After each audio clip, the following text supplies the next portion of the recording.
Personal जो bonafide need है वो वही समझा जाएगी। ये जो जजमेंट है मैं उसको बता भी देता हूँ कि ये एक बिल्कुल रीसेंट जजमेंट है।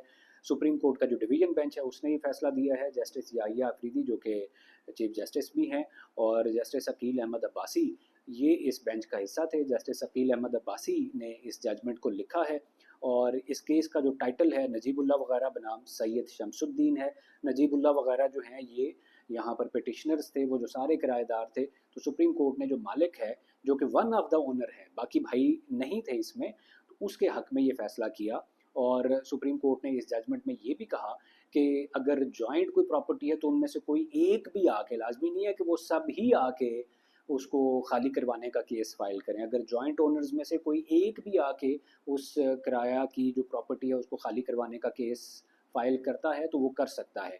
ये जो सिविल पिटिशंस नंबर हैं वो सिविल पिटिशन नंबर 300 है, और 303 से 312 2025 की ये पिटिशंस हैं। इसमें चूँकि काफ़ी सारे किराएदार थे तो उनकी जो सारी कंटेंशंस हैं और ये जो प्रिंसिपल्स सेट किए हैं सुप्रीम कोर्ट ने, ये बड़े डिफाइनिंग प्रिंसिपल हैं।